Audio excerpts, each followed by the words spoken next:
દિવસે ને દિવસે વધતા જતા વાહન વ્યવહારને કારણે ટ્રાફિક સમસ્યાઓ પણ વધતી જાય છે।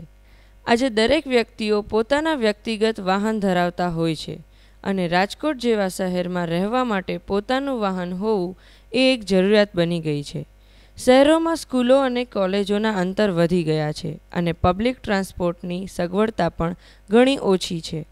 તેથી હોસ્ટેલમાં રહેતા વિદ્યાર્થીઓ અને ગામડેથી અપડાઉન કરતા વિદ્યાર્થીઓ માટે આ પરિવહનની અછત અગવડરૂપ બની રહે છે। ત્યારે આજના સમયમાં દરેક લોકો પોતાના વાહનોનો ઉપયોગ કરે છે। વિદ્યાર્થીઓ કે જેની પાસે લાયસન્સ ન હોવા છતાં વાહનનો ઉપયોગ કરે છે, આ મુદ્દો હાલમાં ચર્ચાની બાબત બન્યું છે। વાહનોની વધતી જતી સંખ્યા, તેમાં પણ વિદ્યાર્થીઓ દ્વારા લાયસન્સ વગર વાહનો ચલાવવા એ ટ્રાફિક પોલીસ માટે સિરદર્દ સમાન બન્યું છે। આ અંગે રાજકોટ ટ્રાફિક પોલીસ ઇન્સ્પેક્ટરને પૂછતા તેણે જણાવ્યું હતું કે પોલીસ કમિશનર જોહરી સાહેબે એક નોટિસ બહાર પાડ્યું છે કે ભાઈ કોઈ નાની ઉંમરના છોકરા હોય તેને પોતાના વાલીએ બાઇક ચલાવવા દેવું નહીં, બાંયધરી માટે મોકલેલ છે અને એ અમે પ્રવૃત્તિ કરેલ છે। અગાઉ અમે વિરાણી સ્કૂલે, આત્મીય કોલેજ, તમામ સ્કૂલે જઈને 200 જેવા બાઇક અમે નાની ઉંમરના છોકરાઓ બાઇક રિટર્ન કરેલા અને વાલી ઉપર પણ એને અટકાયતી પગલાં લીધેલા હતા। એટલી જ એની જવાબદારી છે અને ખબર છે મારા છોકરા લાયસન્સ નથી, નાની ઉંમરના છે, તો એના ઉપર એક્શન પણ લીધા હતા અને આરટીઓ મને કોર્ટમાં દંડ પણ ભરાવેલા છે।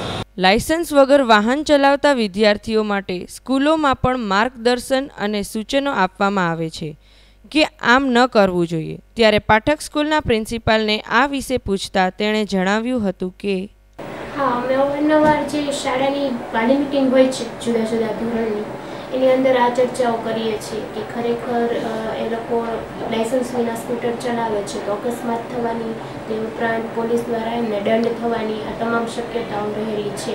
એટલે એમને વાહન લઈને શાળાએ ન મોકલવા વારંવાર અમે વાલીઓને સૂચન પણ કરતા હોઈએ છીએ અને એમને સમજાવતા પણ હોય છે। આજના ફાસ્ટ યુગમાં વાહન જરૂરી છે એવું વિદ્યાર્થીઓ માની રહ્યા છે। ત્યારે પાઠક સ્કૂલની એક વિદ્યાર્થીને પૂછતા તેણે જણાવ્યું હતું કે અમારા ઘરથી બહુ સ્કૂલ દૂર પડે છે અને રિક્ષા છે ને ફેરવીને હકાલે છે, એટલે હું સ્કૂલે મોડી પહોંચું છું અને બસ મોડી આવે, બસ કોઈક વાર છૂટી જાય છે અને મારા પેરેન્ટ્સે એલાઉડ કરી છે હલાવવાની।